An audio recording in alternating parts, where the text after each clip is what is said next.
What's up, guys? Planc7 here, bringing you Eden Zero manga review. This is chapter 40, titled Planc7.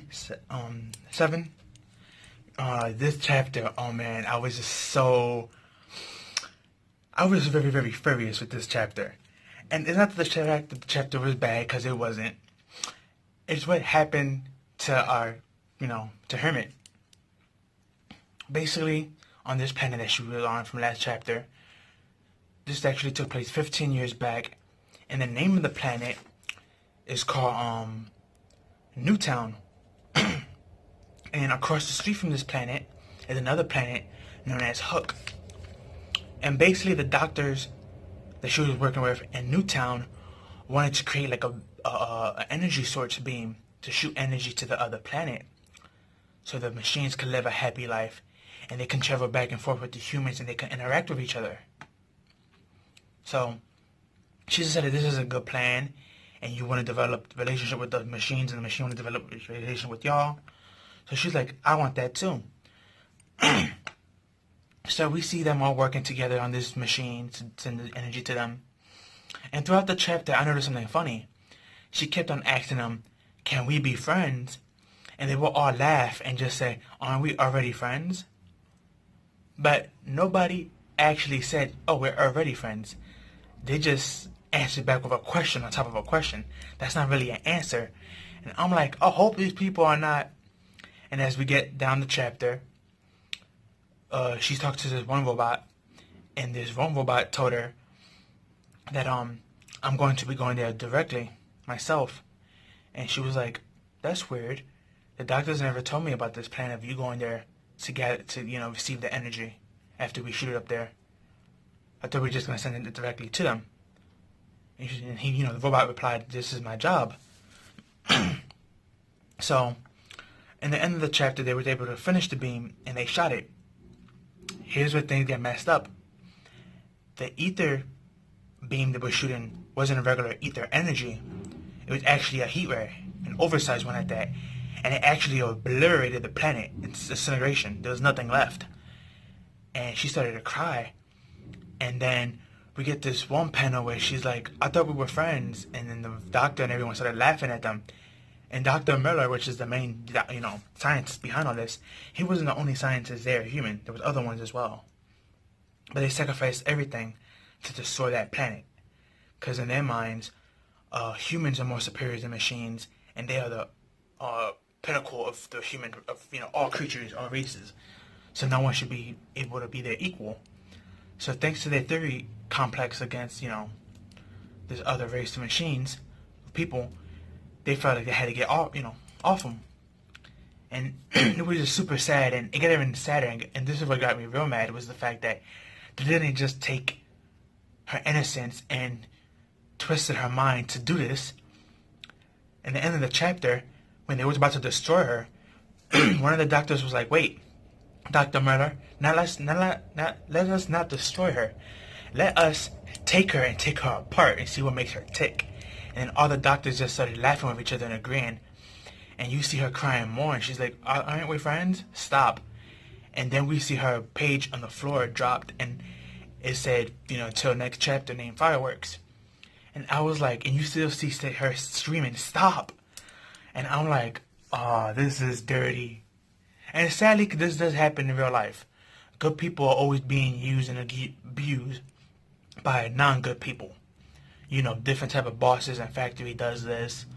You have people who will be friends with people in school just for popularity and just for haha, and then leave them behind when something else pops off.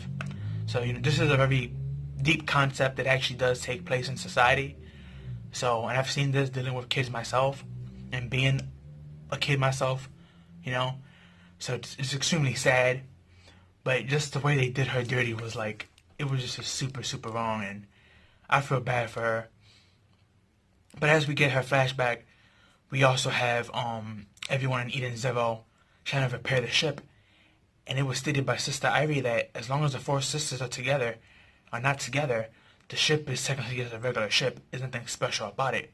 All four sisters must be present, especially Hermit, because her job as one of the four sisters was to always make sure that the ship was not just functional, was always up to date with technologies and weapons and defense systems and all that.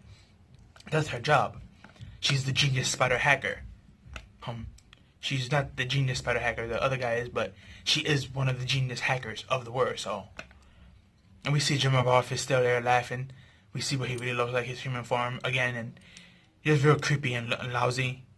Can't wait till they're off him. But we have also Shiki with Rebecca and Hamura and Happy and Pino banging on the door saying, "Come on, Hermit, we need you. You're the only one that can save us and the ship and yourself." But she's just in her room, curled up, in the fetal position, just crying, thinking about her past and stuff, and the tragedies that happened to her. Now I can kind of understand why she says humans have no soul. Going through something like that would make you think that the majority of that race has no soul, and you want to disconnect from them. Is it the right thing to do? No, it's not. You shouldn't blame the majority of a race on something and just say they're all like that. That's wrong. Even people in real life do that, and it's wrong. But she's a child and she doesn't know any better, so she's a machine with a childlike mentality. So extremely sad and difficult what happened to her. And I did predict in my last review that I have a feeling these doctors are all gonna betray her, and sadly that's actually how it turned out. It just turned out that in the same side, a whole bunch of people died.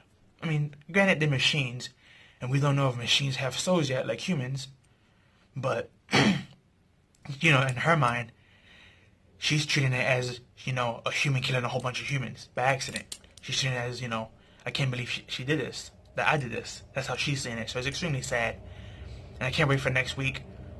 But we did get a little snippet at the end stated that we have 2 chapters left until the end of this Hermit arc.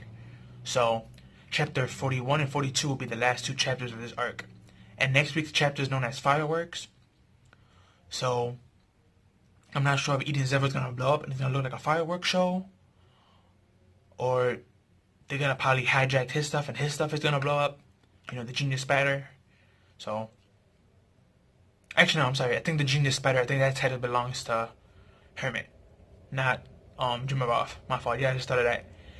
But great chapter, really great stuff. If you have not read Eden Zero yet, guys, or if you skipped this chapter, I advise you to read a very great chapter. And for those who have not caught up yet, don't worry. It's not like Fairy Tail.